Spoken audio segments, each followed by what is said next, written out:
غصہ ہمیشہ بے وقوفی سے شروع اور شرمندگی پر ختم ہوتا ہے۔ کچھ لوگوں کی زندگی میں اتنی تلخیاں ہوتی ہیں کہ ان کو پیتے پیتے خود بھی کڑوے ہو جاتے ہیں۔ میری تائی کہا کرتی تھی کہ تم لوگوں کے منہ بند نہیں کر سکتے، وہ جو چاہیں گے کہیں گے۔ پھر لوگوں کے ذہنوں پر کسی کا کوئی کنٹرول نہیں ہوتا، صرف اپنے ذہن پر ہوتا ہے، اور بے وقوف لوگ اپنے ذہن پر کنٹرول کرنے کے بجائے دوسروں کے ذہنوں پر طاقت آزمائی شروع کر دیتے ہیں۔ جب آپ کو یہ بات سمجھ آ گئی تو پھر آپ کو لوگوں کی تنقید اور تبصرہ کبھی بھی تکلیف نہیں دے گا۔ آج کے سمجھدار سیاستدان سیاست کے پنڈت لکھنے والے ولایت کے لوگ کہتے ہیں کہ ہندوستان نے پچھلے 100 برس میں صرف ایک ہی لیڈر پیدا کیا ہے اور اس کا نام محمد علی جناح ہے۔ انسان جس شخص کے لیے دل سے مخلص ہو وہ اس کو دکھ دیتا ہے۔ لوگ اچھی سیرت کی بجائے اچھی صورت کو ترجیح دیتے ہیں۔ بہترین بدلہ یہ ہے کہ تم انہیں اور زیادہ کامیاب ہو کر دکھاؤ۔ خدا ڈھونڈنے سے واقعی مل جاتا ہے، مگر اس وقت جب آپ کی تلاش سچی اور پکی ہوتی ہے، اور جس تلاش کے کشکول میں کھوٹ کے سکے شامل ہو، پھر ان کو اللہ نہیں ملتا۔ اصل میں لوگ اپنے آپ کو جلد سے جلد بڑا ثابت کرنے کی کوشش میں مصروف رہتے ہیں۔ وہ ایک ایسے مہذب شیشے کی تلاش میں ہوتے ہیں جو ان کی شخصیت پر رکھ کر انہیں بڑا ثابت کیا جائے۔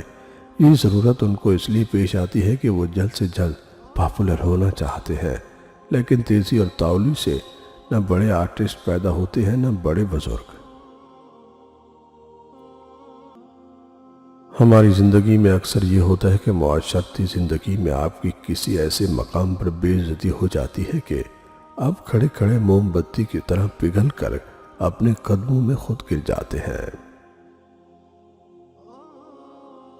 مجھے فرانس کے ملاحوں کی یہ بات بڑی اچھی لگتی ہے کہ جب وہ سمندر میں اترنے لگتے ہیں تو بڑی مختصر سی دعا مانگتے ہیں، یا اللہ تیرا سمندر بہت بڑا ہے اور ہماری کشتی بہت چھوٹی ہے، ہم پر رحم کرنا۔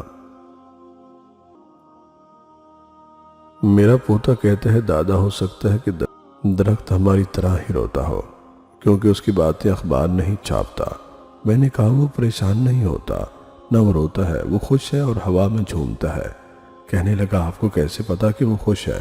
میں نے کہا کہ وہ ایسے خوش ہے کہ ہم کو باقاعدگی سے پھل دیتا ہے، جو ناراض ہوگا تو پھل نہیں دے گا۔ آدمی تو گزر گیا چلا گیا لیکن اپنی یادیں چھوڑ جاتا ہے، اور کبھی یوں بھی ہوتا ہے کہ وہ زندگی میں اتنا کچھ نہیں تھا، چلے جانے کے بعد جتنا کچھ ہو گیا۔ محبت میں ذاتی آزادی کو طلب کرنا شرک ہے۔ بیک وقت دو افراد سے محبت نہیں کی جا سکتی، محبوب سے بھی اور اپنی ذات سے بھی۔ محبت غلامی کا عمل ہے اور آزاد لوگ غلام نہیں رہ سکتے۔ فرض کریں کہ کسی میں کوئی خرابی ہے، محلے کا کوئی دکاندار کم تولتا ہے، ہیرا پھیری کرتا ہے، تو بجائے اسے کچھ کہنے کے تانا دینے کے یا برا بھلا کہنے کے اپنے گھر میں جائے نماز بچھا کر 2 نفل پڑھیں اور خدا سے دعا کریں کہ اللہ تعالیٰ یہ نورا غفورا یہ جو بھی دکاندار ہے تو اس کی مدد کر اور اس میں سے فلاں خرابی نکال دے، میں آپ کو یقین دلاتا ہوں کہ اس کا راستہ سیدھا ہونے لگے گا۔